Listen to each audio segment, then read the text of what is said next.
नमस्कार, हमारे खास कार्यक्रम में आप सभी का स्वागत है। आपके साथ मैं हूं प्रशंसा। भगवान शिव, जिनका कोई ना अंत है ना आदि है, ना कोई आकार है ना कोई प्रकार, वो जितने भोले हैं उतने ही विकराल भी हैं। इसलिए तो उन्हें कहते हैं देवों के देव महादेव। महाशिवरात्रि का पावन पर्व है। शिव की इस दिन विशेष तौर पर आराधना की जाती है। शिव भक्तों में खासकर ये डाउट रहता है कि किस तरीके से भगवान भोलेनाथ की पूजा अर्चना की जाए ताकि भगवान भोलेनाथ उनसे प्रसन्न हो सके। जल अभिषेक किस तरीके से की जाए, ये तमाम बातें, पूजा विधि किस तरीके से हो, ये कहीं ना कहीं उनके मन में डाउट रहता है कि किस तरीके से पूजा विधि हो। ये तमाम सवालों के जवाब देने के लिए हमारे साथ स्टूडियो में पंडित ओम प्रकाश उपाध्याय जी मौजूद हैं। वो हमें बताएंगे कि किस तरीके से भगवान भोलेनाथ की पूजा अर्चना करनी है, पूजा विधि क्या होगी, शुभ मुहूर्त क्या है, इस बार विशेष योग क्या बन रहे हैं महाशिवरात्रि पर। तो पंडित जी, बहुत बहुत स्वागत है आपका न्यूज़ वर्ल्ड में हमारे साथ जुड़ने के लिए। जय माता दी। मैं पंडित ओम प्रकाश उपाध्याय सभी देशवासियों को, धर्म प्रेमियों को महाशिवरात्रि की शुभकामना देता हूं और बताना चाहता हूं कि महाशिवरात्रि का जो त्यौहार है, पर्व है, इसको हम बड़ी विधि विधान से और बड़ी श्रद्धापूर्वक मनाते हैं और उसके बहुत से फायदे भी होते हैं। जी पंडित जी, सबसे पहले मैं ये सवाल आपसे पूछना चाहूँगी कि इस बार कौन से विशेष योग बन रहे हैं हाँ, इसमें महाशिवरात्रि पे इस बार 1 मार्च को मंगलवार के दिन, 14 के दिन महाशिवरात्रि पड़ रही है। इसमें पंच महायोग बन रहे हैं, पंचयोग बन रहे हैं और इसमें जो विधि विधान से जो पूजा करेंगे उससे भगवान शंकर का इसमें आशीर्वाद मिलेगा। पंडित जी, अब मैं चाहूंगी कि आप पूजा विधि बताइए, किस तरीके से शिव भक्त पूजा विधि करें, आसान तरीके से, किस तरीके से वो घर में ही पूजा विधि कर सकते हैं। हाँ, जिसमें जैसे महाशिवरात्रि का जो त्यौहार है, उस दिन हमें सुबह जैसे उठते हैं तो सुबह एक मतलब संकल्प के साथ में, भगवान के आशीर्वाद के साथ में उठें और नहा धो के निर्वृत्त होकर एक संकल्प लेके हम जो पूजा करेंगे वो विधि विधान से स्ट्रिक्टता से करेंगे। आज के दिन क्रोध नहीं करेंगे, किसी को परेशान नहीं करेंगे, हंसी खुशी घर में, बाहर, ऑफिस में, सब जगह हंसी का माहौल रहेगा। उस विधि से हम ये पूजा करेंगे तो वो अच्छी फलदायी होती है। इसमें जैसे जहाँ पे भी संभव होता है, जो लोगों को इजी होता है, वो लोग मंदिर में भी जाके पूजा करें, शंकर भगवान के मंदिर पे शिवलिंग की पूजा करें तो वो उनके लिए अति उत्तम है। यदि जो लोग किसी कारण से या समय योग या अस्वस्थता से दूर है, इस टाइप से यदि कोई चीज़ है तो वो अपने घर में भी शिवलिंग की पूजा कर सकते हैं। शिवलिंग की पूजा में विशेष तौर पर एक पट्टा ले लें लकड़ी का, उस पर लाल कपड़ा या सफ़ेद कपड़ा या पीला कपड़ा बिछा लें, उस पर शिवलिंग रख लें। यदि घर में आपके शिवलिंग है तो बहुत अच्छी बात है, यदि नहीं है तो मिट्टी के भी शिवलिंग बना सकते हैं। यदि मिट्टी के नहीं बना सकते तो रेत के भी शिवलिंग बना सकते हैं। शिवलिंग बनाकर हल्दी चावल शक्कर की थाली, पूरी थाली, नैवेद्य, फल फ्रूट वगैरह इस टाइप से पूरी चीज़ें लेवें और इसको एक विधि विधान से सिंपल सी पूजा, जो जितनी शक्ति उतनी भक्ति के हिसाब से करें तो भोलेनाथ हैं, भोले शंकर है, वो सबको बढ़िया आशीर्वाद देते हैं और बड़ी श्रद्धा मेन होती है इसमें।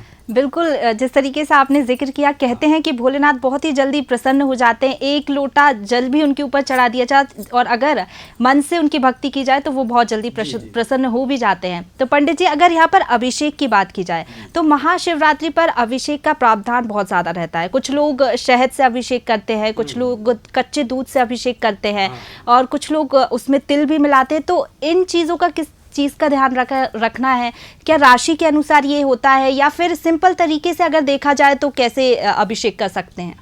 देखिए, इसमें विधि विधान से यदि कहें तो फिर वो पंडित जी ही करवा पाते हैं, जनरल आदमी तो नहीं करवा पाता है, नहीं कर पाता है। लेकिन हम विशेष तौर से अब उस चीज़ को हम लेंगे तो जैसे माने कि हमारे लिए जैसे वृश्चिक राशि के लोग हैं, वृश्चिक राशि के लोगों का चंद्रमा अशुभ स्थिति का होता है और जो आदमी खुश नहीं है या अशांत, मन में अशांति है, तो उसका कोई समाधान ही नहीं है दुनिया के अंदर। तो यदि वो शंकर भगवान की पूजा करते हैं, जितने भी वृश्चिक राशि के जातक हैं उनको तो शंकर भगवान की पूजा विशेष तौर पे करना चाहिए और उनको दूध का अभिषेक करना चाहिए, उससे उनके मन में शांति आएगी। जैसे जिन जातकों की कुंडली में या कई लोगों की कुंडली में चंद्रमा अष्टम स्थान में होते हैं, उन लोगों को भी दूध से स्नान या दूध से अभिषेक शंकर भगवान का करना चाहिए। या कई लोगों की कुंडली में शनि चंद्र का विषुकुंभ योग होता है, राहु चंद्र का ग्रह दोष होता है और भी ऐसी कई चीज़ें होती हैं, जैसे छठवें स्थान में चंद्र होता है, तो उन लोगों को दूध से अभिषेक करने से उसके शंकर भगवान का जो आशीर्वाद है वो मिलता है। तो पंडित जी, ये तो अभिषेक की बात हो गई। मंत्रोच्चारण की बात की जाए तो कौन सा मंत्र, आसान सा मंत्र जो भक्त शिव आराधना में अपना अभिषेक करते टाइम वो मंत्रोच्चारण कर सकते? अब इसमें जैसे हम जो स्तुति करते हैं तो ओम वंदे देव माँ पतिम स्वर्गोरम वंदे जगत कारणम वंदे पंडक भूषणम मृगधरम वंदे पशुनाम पतिम वंदे सूर शशांक वायनम वंदे मुकुंद प्रियम वंदे वज्रास सुभद्रम वंदे शिव शंकरम।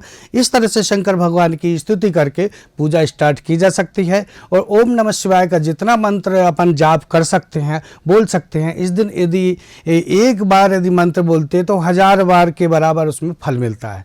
दूसरी बात हम लेते हैं, हल्दी चावल शक्कर से पूजा, भगवान की पूजा करें, अभिषेक करें। जैसे दूध के ज़्यादातर क्या है, इस समय अशांति का माहौल बहुत चल रहा है, आदमी खुश है ही नहीं है, शांति नहीं है उसके मन में, चाहे बिजनेस से ले लो, चाहे परिवार से ले लो, या पढ़ाई से वगैरह वगैरह। तो सभी को दूध का अभिषेक सबसे ज़्यादा प्रिय और सबसे ज़्यादा श्रेष्ठ माना। अब जैसे दूसरा हम लेते हैं कि शहद से यदि हम अभिषेक करते हैं तो जो भाई बंधु वगैरह इससे खुश होते हैं। जैसे कई प्रकार की भाइयों में जो लड़ाई झगड़े होते हैं, उस टाइप से उनमें खुशी होती है, कोर्ट केस वगैरह होते हैं, तो उनको शहद का अभिषेक करना चाहिए। तीसरे हम रहते हैं, कई लोगों को आर्थिक परेशानी होती है, उनको घी का अभिषेक करना चाहिए। इस तरह से हम लेते हैं कि दही का भी एक विशेष महत्व होता है। जैसे कई प्रकार से खटपटी बातें होती है, कई लोगों में परिवार में खटपट होती है, तो दही का अभिषेक करना चाहिए। इसके बाद में हम सबसे खास रहते हैं शक्कर का भी अभिषेक होता है। शक्कर को पानी में घोल लें या शक्कर से भी चढ़ाएं, शक्कर ही चढ़ाएं उस शिवलिंग पे, तो उससे क्या है, हम जहाँ भी जो भी बात करें तो मिठास रहे और वैभव विलासता, क्योंकि हमारी वाणी में मिठास नहीं होगी तो ना तो व्यापार में भी और घर में भी बहुत दिक्कत होती है। पंडित जी, कुछ चीज़ें होती हैं जो कि हमें पूजा विधि में या पूजा करते वक्त भगवान भोलेनाथ की ध्यान रखना चाहिए। जैसे कि कहते हैं कि नारियल का पानी कभी नहीं चढ़ाना चाहिए। साथ ही ये भी कहते हैं वो जो कुमकुम होता है, आजकल हम बाहर की दुकानों में जाते हैं, लोग हमें कुमकुम दे देते हैं, कुछ लोगों को नहीं मालूम होता कि ये कुमकुम है या रोरी है, इस तरीके से। तो कौन कौन सी चीज़ें हैं आमतौर पर, छोटी छोटी चीज़ें जिनका भक्तों को ध्यान देना चाहिए? इसमें हमारा बिल्कुल सीधा सा सिंपल है, यदि आपकी श्रद्धा भक्ति है, भगवान को चढ़ाइए, सब ठीक है। ऐसा हम एक बना के रख लेते कि ये चीज ना चढ़ा, ये चीज ना चढ़ा। शंकर भगवान को सबसे अच्छे अकौआ के दूध जो हो, अकौआ के फूल है वो चढ़ाना चाहिए शंकर भगवान को। जैसे अकौआ के फूल हो गए, और इस समय बेलपत्र है, बेलपत्र चढ़ाना बहुत होता है। यदि किसी को भी मन में यदि प्रॉब्लम है, या सप्तम में शनि चंद्र का विस्कोम बना हुआ है, या बहुत सी ऐसी चीज़ होती हैं, तो कम से कम बेलपत्र 108 पत्ते चढ़ाएं, वो उनके लिए अति उत्तम होता है। धतूरे का जो एक फल आता है वो भी शंकर भगवान को बहुत ही ज़्यादा प्रिय है। इसके बाद में हम लेते हैं कि और भी जो भी अभी जो चने के वो फल है, होला है, या बालें हैं, धान जो गेहूँ की बालें हैं, इस टाइप के जो फल अभी जो प्रेजेंट टाइम में जो हैं, अभी जो नया अनाज जो भी है वो भी बेर है, इस टाइप की चीज़ें शंकर भगवान पे चढ़ाई जाती हैं, वो उनके बढ़िया फल होते हैं, वो बढ़िया फलीभूत होती है। कहते हैं कि कपड़ों का भी बहुत महत्व होता है, तो क्या महाशिवरात्रि पर किसी विशेष कलर के या फिर ऐसा कुछ पहनना चाहिए, कुछ विशेष तौर पे इसका ध्यान देना चाहिए? कुछ पूजाओं में तो है उसका विधान कि काले नीले कपड़े नहीं पहनना चाहिए, लेकिन शंकर भगवान तो वो सभी मतलब जितने भी नेगेटिव ग्रह जैसे शनि हुआ, राहु हुआ, या जितने भी भूत प्रेत इत्यादि चीज़ों के लिए, तो इसमें कपड़ों का कहीं कोई विधान नहीं है। जो भी कपड़े हैं आप पहन के पूजा कर सकते हैं, उसमें ऐसा कोई विधान नहीं है। बाकी इसमें शंकर भगवान का एक चीज़ और होती है, कुछ लोग जनरली तौर पे मतलब पता ही नहीं रहता और वो पूजा हो जाती है। शंकर भगवान की जो महाशिवरात्रि का जो त्यौहार है, व्रत है, ये शिवरात्रि नाम ही है। इस शिवरात्रि की जो पूजा है 4 पहर में होना चाहिए। शिवरात्रि में एक इसमें महाशिव पुराण में एक कथा है कि उसमें एक भील रहता है, वो पहले जो पानी का वो चलता था, उनका कोई पात्र तुम्हें कमंडल टाइप का रहता था, वो बाण लेके वो एक सरजू किनारे एक बेलपत्र का पेड़ था, उस पर पहुंच गया। दिन भर परेशान होता रहा, लेकिन उसको कोई भी शिकार नहीं मिला, तो वो परेशान होकर उसके पास बैठ गया कि मैं जो भी शिकार आएगा, मैं पानी के पास पीने आएगा तो मैं इसको शिकार करूंगा, क्योंकि गर्मी लगती है। अब वो जैसे ही एक हिरनी आती है और वो शिकार करता है तो थोड़ा सा पानी से गिर जाता है उस कमंडल से, और जो पेड़ जब तीर लगाता है तो कुछ बेलपत्र भगवान शंकर पे गिर जाती है, मतलब चढ़ जाती हैं। तो एक पूजा वो उसकी वैसे ही हो गए। जब वो हुई तो वो हिरनी बोलने लगी कि भाई मुझे मत मारो, मैं अपने बच्चों से मिल के आ जाती हूँ, इसके बाद तुम मार लेना। तो जब वो भी जब दया आ जाती है, क्योंकि भगवान शंकर की कृपा है, जब वो वहाँ से बोलता है ठीक है तुम बच्चों को मिलके आ जाओ, लेकिन वादा करो कि आ जाओगे, है ना, मुझे मारना है, मेरे परिवार को भी खिलाना है, तो ठीक है। इसके बाद में जब वो जाते हैं तो बच्चों को बोलती है कि मैं तो उसको प्रण दे के आई हूँ और मुझे तो जाना है, तो मिलने आई हूँ। तो बच्चे बोलते हैं कि मैं भी यहाँ हम लोग आपके साथ चलेंगे, भील महाराज हमारे भी वध करें, सबसे पहले हमारा करें, माँ का ना करें। तो फिर वो बाण चढ़ाता है और फिर पानी चढ़ जाता है शंकर भगवान का दूसरे पैर पे, और फिर बेलपत्र गिर जाते हैं। बोलते हैं कि मैं अब मारूंगा।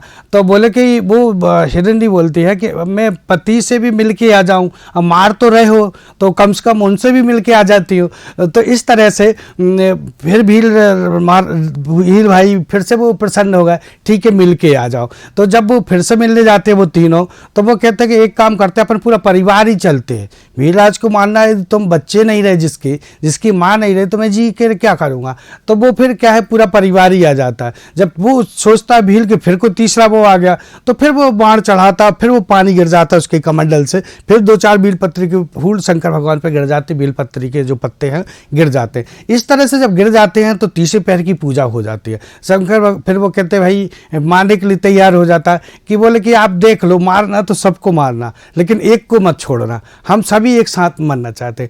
तो इतने में जब उसने बोला तो कहीं नहीं, मैं एक का वादा किया, मैं एक को मारूंगा, तो एक का नहीं हो सकता। तो फिर उसने बोला कि वो बोल रहा है कि मुझे मारो, माँ बोली पहले मैं आई थी, पहले मुझे मारो। तो इस तरह से उसने डबल से फिर तीर चढ़ाने को हुआ। इतने भगवान शंकर प्रकट हो जाते हैं। बोलो शंकर भगवान ने की जय। तो इस तरह से क्या है, शंकर भगवान प्रकट हो जाते हैं और फिर वरदान देते हैं, और भील अच्छा धनी होता है कि महाराज मेरे पास कुछ खाने पीने का नहीं है, दरिद्रता दूर हो जाए। तो इस तरह से उसने बढ़िया अच्छे से भगवान की सेवा करूँ मैं आपकी, और धनदान से भील भी बढ़िया हुआ। तो ऐसे जो व्रत में ऐसे कई कथाएं मिलती हैं कि जो लोगों को पता ही नहीं रहता कि हम पूजा कर रहे हैं। तो इस तरह से क्या अशांति का माहौल इस समय बहुत ज़्यादा है, तो इसलिए शंकर भगवान की हमें पूजा करना चाहिए। कई बार इसमें रात्रि जागरण का भी विधान है। पंडित जी, यही जो रात्रि जागरण होता है इसका क्या महत्व होता है? कई लोग जागते भी हैं, कई लोग नहीं भी जागते हैं। जैसे कुछ लोग उपवास भी रखते हैं, तो कई लोग शाम को खाना खा लेते हैं, कई लोग पूरे दिन का उपवास रखते हैं, उसके बाद जगराता करते हैं। तो ये जगराते का क्या विशेष महत्व? दिन में जो हम पूजा का फल फ्रूट वगैरह खाते हैं, अब कई लोग जैसे अस्वस्थ बीमार है उन पे लागू नहीं होता, बच्चे हैं या वृद्ध पे लागू नहीं होता। यथाशक्ति के हिसाब से, श्रद्धा के हिसाब से ये है। वैसे विधान तो यही है कि हम दिन भर उपास रहें, रात्रि में जागरण करें और दूसरे दिन हमें भोजन करना चाहिए। विधान तो यही है। रात्रि जागरण का विशेष महत्व होता है, लेकिन किसी कारण से, किसी मजबूरी से नहीं कर सकते हैं तो वो 6 से 9 रात्रि में, जो रात्रि में 6 से 9 के बीच में है, एक पूजा कर लें। दूसरी पूजा 9 से 12 के बीच में कर लें, और यदि संभव होता है तीसरी पूजा 12 से 3 के बीच में कर लें, और चौथी पूजा 3 से 6 के बीच में कर लें। यदि सपोज के तौर पे यदि जो भक्त यदि नहीं जग पा रहे हैं, या जो भी उनकी मजबूरी है, अकेले हैं, जो भी है, तो वो क्या करें, 6 से 9 तो आराम से पूजा हो जाती है।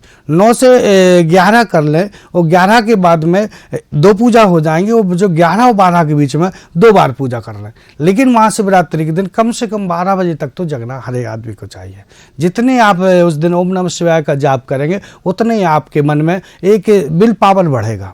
आज के समय में ज़्यादातर अपन देख रहे हैं घटनाएं कितनी हो रही हैं, जहाँ शनिचंद्र का विस्कोम में होता है आदमी, या जातक जो भी होता है सुसाइड की कोशिश करने लगता है, और इसी तरीके से बहुत सी ऐसी चीज़ें हो रही हैं। तो इससे जितने भी शंकर भगवान का नाम लेंगे, पूजा करेंगे, इससे ये सब नेगेटिव विचार बंद होंगे, दूर होंगे। बिल्कुल पंडित जी, तो अब हम राशि के अलग अलग राशि के जो जातक हैं उनके बारे में थोड़ा बहुत जान लेते हैं। अगर राशि की बात की जाए तो लोगों का ऐसा मानना होता है कि अगर हमारी कुंभ राशि है, मीन राशि है, तो उसके अनुसार पूजा अर्चना करें। कहीं ना कहीं विशेष तौर पर ये लोगों में कहीं ना कहीं रहता ज़रूर है।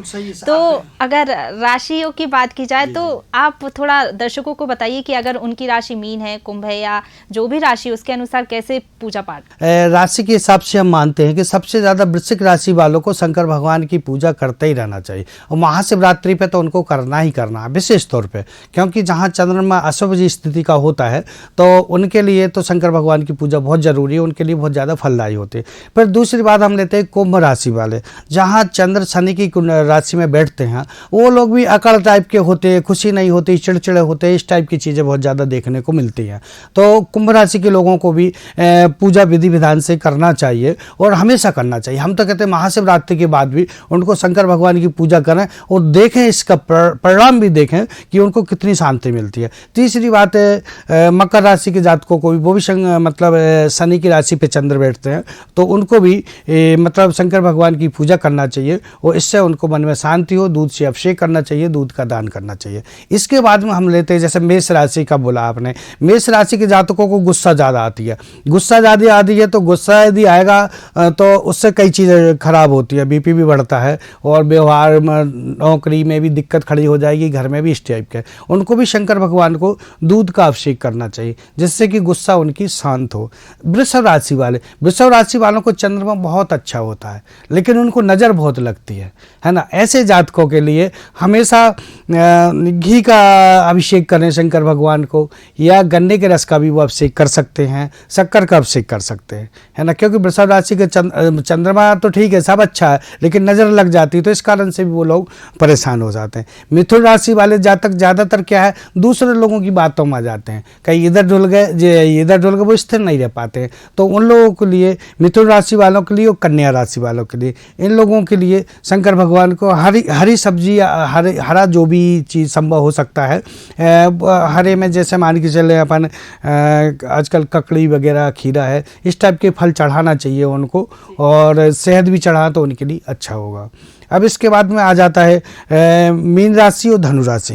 मीन धनु राशि के जातक ज़्यादातर लोगों को शिक्षा देते हैं या सलाह देते हैं, इस टाइप की चीज़ें देते हैं। अब जो सलाह दे रहे हैं, मन में यदि अशांति है तो सलाह नहीं दे पाएंगे, आप अच्छा काम नहीं कर पाएंगे, डिसीजन नहीं ले पाएंगे। तो उनके लिए भी विशेष तौर पे यदि दही का यदि वो अभिषेक करते हैं तो उनके लिए अति उत्तम होगा। इस टाइप से पूरी राशियों का एक अलग अलग विधान है और वैसे वो करें तो उनके लिए ठीक है। बिल्कुल, कहते ही हैं कि भोलेनाथ तो वैसे भी प्रसन्न हो जाते हैं, बस मन में भक्ति और शक्ति होनी चाहिए। सच्चे मन से पूजा आराधना करेंगे तो निश्चित ही तौर पर उसका लाभ मिलेगा और भगवान भोलेनाथ प्रसन्न हो ही जाएंगे। पंडित जी कहते हैं कि महाशिवरात्रि के रात ही भगवान शिव और पार्वती की जो शादी है वो हुई थी। और अगर बात करें कि दाम्पत्य जीवन की बात करें, अगर किसी के दाम्पत्य जीवन में कुछ ठीक नहीं चल रहा है या फिर कुछ भी दिक्कत है, तो महाशिवरात्रि के दिन किस तरीके से पूजा अर्चना वो कर सकते हैं ताकि उनके जीवन में जो कुछ भी बुरा या फिर दिक्कत है वो दूर हो? देखिए, जैसे कोई भी दाम्पत्य जीवन में मान के चलिए पति की कुंडली में शनि उच्च के हैं, है ना, और पत्नी की कुंडली सिंपल है, पत्नी की कुंडली में भी सप्तम में शनि हो गए, शनि बैठे हैं या शनि उच्च के हैं, इस टाइप के, तो वो अड़ियल स्वभाव के बहुत ज़्यादा होंगे। जब अड़ियल स्वभाव के होंगे तो दोनों में बात नहीं बनेगी। शनि महाराज मानते हैं शंकर भगवान की पूजा करने से। यदि वो महिला या जो जातक है या जो लड़की है या जिनकी शादियां नहीं हो रही, सप्तम में यदि जिसकी शनि होगा उसकी शादी में रुकावट आएंगे, तो वो लोग भी आज के दिन शंकर भगवान की, महाशिवरात्रि के दिन शंकर भगवान की पूजा करते हैं, विधि विधान से पूजा करते हैं और 1 किलो चना दाल दान करते हैं, तो उनकी शादी की रुकावट भी दूर होंगी और यदि जो दाम्पत्य जीवन में जो लड़ाई झगड़े की पोजीशन है वो भी उसमें ठीक होगी। तो ये तो दाम्पत्य जीवन की बात हुई, पंडित जी ने उपाय बताए। निश्चित ही तौर पर अगर आप इनको करेंगे तो आपको इनसे कहीं ना कहीं कुछ ना कुछ फ़ायदा तो ज़रूर ही होगा। अगर पंडित जी यहाँ पर करियर की बात करें, कुछ लोगों को करियर में कई दिक्कतें आती हैं, उनके बिजनेस में कहीं ना कहीं कुछ ना कुछ प्रॉब्लम हो जाती है, तो ऐसे लोगों को क्या करना चाहिए? उनके लिए छोटा सा उपाय अगर आप बताएं। हाँ, इसमें सबसे मेन चीज़ होती है विल पावर होता है। विल पावर में हम देखते हैं जहाँ तक कि जैसे चंद्र यदि अशुभ स्थिति का ग्रहण लगा हुआ है, 10वें स्थान में ग्रहण लगा हुआ, वो जहाँ तक कोई काम करेगा, लेकिन 6वें स्थान में चंद्र बैठा हुआ, वो पहले ही सोच लेंगे कि वो काम नहीं होगा। तो ऐसे जातकों के लिए शंकर भगवान के लिए दूध का अभिषेक करें और जब भी संभव हो पूरे वर्ष भर का एक सिस्टम बनाना है कि महीने में कम से कम एक दूध की थैली किसी गरीब को, मजदूर को, या शंकर भगवान का जो अभिषेक करते हैं उसमें, या जो चरणामृत बढ़ता है उसमें हर महीने कम से कम एक दूध की थैली हर महीने वो दान करें, तो उनकी वो रुकावट है वो दूर होंगी। एक और आखिरी सवाल मेरा पंडित जी आपसे ये रहेगा कि धन वृद्धि, लोगों का अक्सर ये सवाल रहता है और कई लोग ऐसे रहते हैं धन तो बहुत आता है लेकिन धन नष्ट हो जाता है या कुछ ना कुछ दिक्कतें उनकी आती रहती हैं, तो ऐसे लोगों को क्या उपाय करना चाहिए? ज़्यादातर देखा है कि आज के समय में क्या केवल जो पैसा है, कई के यहाँ हमारे यहाँ पे भी आते हैं कि लोग पंडित जी पैसे बचते ही नहीं है। बच रहेगा कैसे? कभी या तो दवाइयों में जा रहा है या फिर ज़्यादातर क्या है कोर्ट केस और जिस टाइप की चीज़ों में जा रहा है। तो इस सब चीज़ों में क्या होता है, आदमी के गुस्सा होना, नाराज़ होना या तेज होना, वो सब चीज़ों पे डिपेंड करता है। तो ये सब चीज़ के लिए भगवान शंकर पे प्रतिदिन एक दृढ़ संकल्प कर लें। प्रतिदिन एक मतलब सेहत का टिपकी लगाते जाइए, सेहत का अभिषेक थोड़ा सा लें और थोड़ा सा सेहत का अभिषेक पूरे साल भर करें। डेली सुबह सुबह नहा के डेली करें तो भगवान शंकर का आशीर्वाद मिलेगा, धन की वृद्धि भी होगी और सब बढ़िया अच्छा चलेगा। यदि संभव हो सकता है एक शंकर भगवान को ईशान कोण में, आपके घर देख लीजिए कहाँ है, शंकर भगवान का वो दीपक लेके ईशान कोण में एक दीपक लगाना चालू करिए। घी का दीपक आप लगाइए। घर में जो अब लक्ष्मी बोलें, जो घर में जो महिला हैं करता धरता है, वो यदि साल भर यदि दीपक ईशान कोण में यदि लगाती हैं शंकर भगवान के नाम का, तो उनकी आर्थिक स्थिति में जरूर सुधार होगा, शंकर भगवान का आशीर्वाद जरूर मिलेगा। तो पंडित जी ने यहाँ पर तमाम उपाय बताए, पूजा विधि बताई, शुभ मुहूर्त बताया, उन्होंने राशि के जातकों के हिसाब से बताया किस तरीके से वो पूजा अर्चना कर सकते हैं, अभिषेक के बारे में भी उन्होंने बताया। तो उम्मीद है कि ये जो तमाम उपाय पंडित जी ने बताए हैं वो आप ज़रूर करेंगे, उनसे कहीं ना कहीं फ़ायदा भी आपको मिलेगा। तो आप सभी को यहाँ पर महाशिवरात्रि की बहुत बहुत शुभकामनाएं। तो इसी के साथ हमारी खास पेशकश में फ़िलहाल इतना ही। मुझे दीजिए इजाज़त। नमस्कार।